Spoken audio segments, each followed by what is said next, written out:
Almost 15 years ago to the day, a clerk at a popular hotel in Perry was shot and killed while on the clock.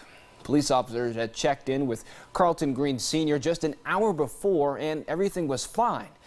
When they came back to the hotel, Green was dead.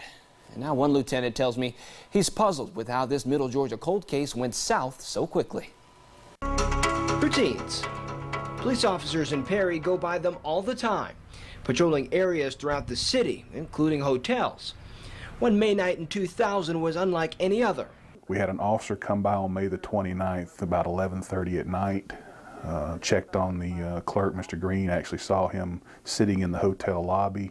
Carlton Green Sr., an ex-military man who worked several years at what was then a Best Western, waved at officers passing by every evening. The 43-year-old worked the overnight shift. After waving at officers, something happened to Green. Lieutenant Kenny Zell remembers the panicked phone call.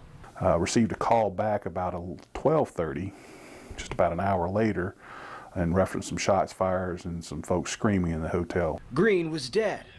Investigators tracked down his last steps in the hotel, passing blood-stained hallways, finding his body with several gunshot wounds at the end of the hall.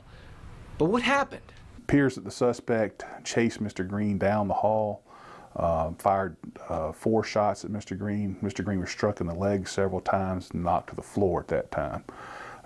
The suspect then approached Mr. Green and fired one single round into the bridge of his nose from fairly close range. Lieutenant Ezell says he isn't sure why Green was killed.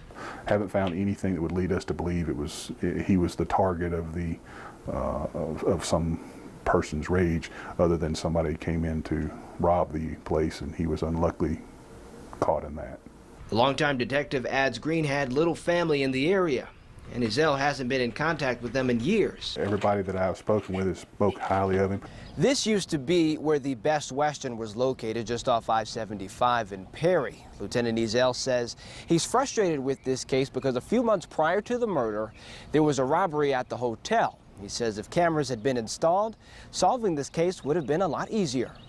Little clues helped police in trying to solve the case. A Nike Cortez footprint and shell casings from a .380 caliber handgun were the only pieces of evidence they found.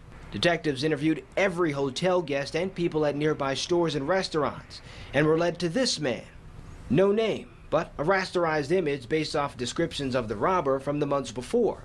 If you have any information leading to the arrest of the persons involved in this crime. Perry police even made a reenactment video with the help of Crime Stoppers. Still nothing. Now Ezell is hoping someone remembers something as he continues to wait for justice. It's one of the things I would love to be able to clear up before I move on from the department. Both Perry PD and Crime Stoppers still have a reward out in this case totaling almost $5,000. Do you have any information on who killed Carlton Green Sr.? Call the Perry Police Department. That number is 988-2800.